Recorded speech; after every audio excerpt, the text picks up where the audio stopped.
Nonostante le rassicurazioni del governatore Scopelliti e del ministro Fitto, continua la polemica sulla rendicontazione dei fondi europei dopo la strigliata del commissario Hahn. Oggi in conferenza stampa l'assessore regionale Giacomo Mancini ha dichiarato che non c'è una sospensione nei pagamenti UE del Fondo Europeo di Sviluppo Regionale e del Fondo Sociale Europeo alla Regione. La Commissione, ha spiegato, ci ha chiesto chiarimenti per procedure del 2009.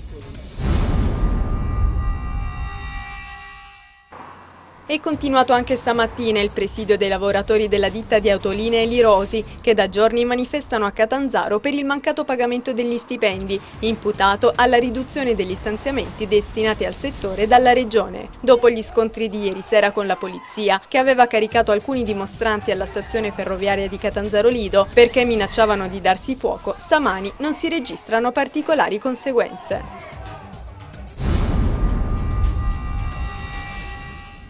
È stato fatto brillare ieri nel mare di Crotone un ordigno bellico individuato nello specchio acqueo di località Irto all'interno dell'area marina protetta di Caporizzuto. Nel primo pomeriggio 2 unità navali della Capitaneria di Porto si sono dirette sul punto nautico segnalato con a bordo personale specialistico proveniente da Taranto. Una volta portato al largo, l'ordigno bellico è stato fatto esplodere.